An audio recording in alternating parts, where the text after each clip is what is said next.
hottest cut of beef in restaurants and groceries is a tender cut of meat. It's right off the shoulder, but here to tell us what it is and why things are sizzling in the beef industry, Sarah Nassauer. You brought lunch.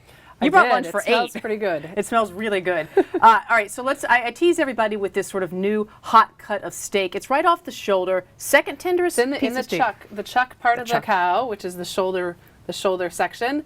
It's called the flat iron, and this is something that has been sort of, the beef industry has been trying to get this out there for a while, but restaurants and grocery stores, you're going to start, you see this now more and more on menus, from high-end restaurants to mid-tier chains to your local Kroger store. And it's a very tender, smaller cut of steak, and this is part of a bigger trend in steakhouses to sort of reach new audiences. Exactly. I mean, this is the beauty of this cut, why they love it, is that it's steakable. It's still steak. You can put it on a grill. It's easy to cook. It's fast to cook. It looks like a steak, but it does not have the price of like the porterhouse that we have sitting in front of us, or ribeye. Steak prices are hovering around all-time highs, average of about $5 per pound. And porterhouse, I hope you put this on your expense account, right?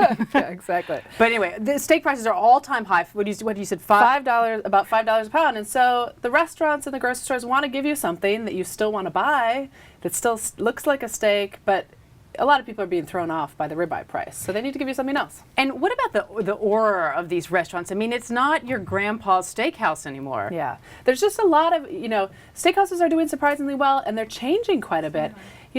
Gordon Ramsay last week just opened his first steakhouse concept in Las Vegas. There's a Union Jack flag on the ceiling, so that is not an American steakhouse. It's not. There's more. This steak comes from STK here in New York. They have a location in the meatpacking district. It's like being in a club. There's a loud DJ, and it's supposed to be more female friendly. So the whole concept is really evolving in different ways, and at the same time, you have them tweaking menus and coming up with new cuts to offer you at the same time. Do you think the steak industry sort of benefits in some strange way from the economic downturn, in that, maybe we're not going out as much, but when we go out, by gone it, we're going to go have a nice, juicy cut of steak? Definitely, and that was, yes. They say people still will indulge at a steakhouse. We're programmed to spend a little bit more money when we go out for steak. And it's not something we always want to cook at home. If you're going to spend a lot of money on steak, you want to make sure it's cooked well. And people get a little scared of that at home. So when you go out, you are willing to pay for that ribeye because it tastes delicious at a restaurant. Well, this looks delicious. We sit beside each other. Can you save this downstairs for us? I no promises. Yeah, no promises. I know how it goes with you. You've eaten all the fries before.